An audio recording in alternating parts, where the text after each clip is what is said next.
Alright y'all, welcome back to the channel and to some home defense testing. This is something that a ton of you guys have been asking about for a long time now, and it's something that I definitely wanted to test, but I needed to find the right setup, or at least a little more realistic of a setup than a hunting shotgun to run stuff like this through. Something a little more tactical and just makes more sense. And I finally got that set up, so now it's time to start testing a few different self-defense or home defense style shotgun loads and seeing what they're actually capable of and which ones are better or worse than others. And today we're starting off with a pretty interesting combination. So as for the loads we're going to run today, I brought out some of the Hornady Critical Defense buckshot loads. They are a 12 gauge, 2 3/4 inch, 8 pellet load of double-aught buck, moving about 1600 feet per second. And as you can see by the picture here, they are a straight up, non-plated, lead, double-aught buck pellet. They have no buffer material in them, but they do have the Hornady Versatite wad, which is essentially the same thing as a federal flight control wad. They're almost identical and serve the exact same purpose. So these are definitely a pretty interesting loading that several of you guys have already asked for, and 8 pellets of double-aught at 1600 feet per second is a pretty stout load. So we're going to see what they can do in a defensive oriented situation. But as for the shotgun we're going to run them through, I brought out a good old Remington 870. This particular 870 is new to me. It's not a special purpose or a police magnum or anything like that, just your good old 870, but it has an 18.5 inch cylinder bore barrel, so no choke constriction at all. This is your short stubby barrel 870. I put a rail up on top of this one for some other things in the future, but good old home defense type of setup here. And with the cylinder choke barrel, we should be able to get a good idea what these can do. So as for our testing today, I've got a bunch of targets lined up down there with some terribly spray painted on, kind of upper torso looking shapes. My art skills are not the greatest, but it's going to get the point across. I asked y'all what ranges you would like to see tests like this done at. Seems like the most consistent thing is 7 to 25 yards, so that's what we're going to do. 7 yards is your standard defensive range, so we're going to start there. We'll move to 10 yards, 15, 20, and 25 yards. Those increments should give us a very clear idea of what these are capable of and how they perform up close in the same room, or down a hallway, or out to the driveway, or something like that. And of course, all of the shots will be through the chrono as well, so we can get our velocity. But let's head over here to the targets, take all of our shots, and see what kind of defensive patterns we're capable of getting out of this combo.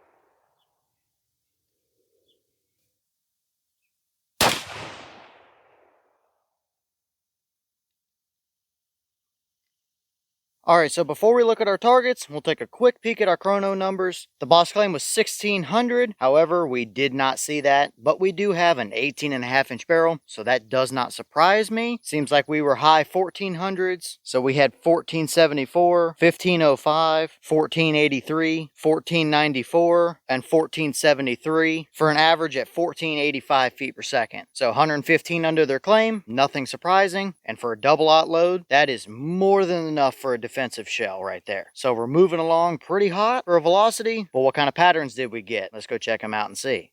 Alright, so let us start over here at close range, same room type of situation. Somebody breaks into the house and into the bedroom. This is about what you're looking at. And yes, my art skills are top tier, let me tell you. We were just a touch high, at least on the 7-yard shot, and that trend kind of continued across the board. That tall bead on that shotgun just probably hits a little high. No big deal. This is the first shots I've taken from it, so we can adjust or add a red dot. Either way, at 7 yards, we had all 8 pellets and a big gash where the wad actually hit the paper. All 8 of those pellets are right there, nice tight clump for a 2.8 inch group. Absolutely a dead intruder all day long. Moving over to the left, our 10-yard home intruder, we had 3.6 inches, and that's again all 8 pellets with a wad strike just over there to the right. Very much so capable, just like we expected it to be. Almost any halfway decent buckshot load is going to do about that. So yep, absolutely perfectly fine there. Alright, now we're over here with Mr. Down the Hallway Harry that's done broken into the house, and you got to take a shot down to the end of the hall. And this time, at 15 yards, we had all 8 pellets still right there in the chest or neck area in this case, but 6.5 inch spread is absolutely going to take him down, no question about it. I wouldn't want to get hit with that at all.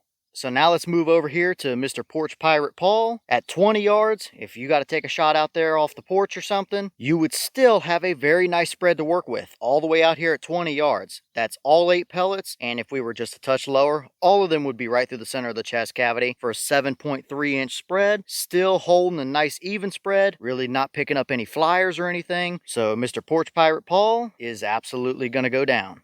So now we'll move out to 25 yards with Mr. Car Theft Kyle. That's out in the driveway trying to break into your Hellcat or something. And once again, all 8 pellets right through the top of the chest cavity there. A 9.8-inch spread at 25 yards. Absolutely going to take him down, no doubt about it. Once again, still kept a nice even spread. Didn't throw any kind of major flyers or anything like that. So it seems like from a good old cylinder bore short barrel, the Hornady Critical Defense double-aught loads are some very viable options, no question about it. And here's one of the wads out of those shells. They all look very much the same, except a couple of the ones that smack the actual wooden pallet are a little smashed up. Either way, very, very similar, if not almost identical to the Federal Flight Control. These Versa-type wads are pretty much a rip-off, if not the same thing, and they serve the same purpose. The flaps that come out and the tail fins that open up. Looks very normal, nothing unexpected, and I mean, it went through a cylinder bore barrel, so no damage or anything to speak of here.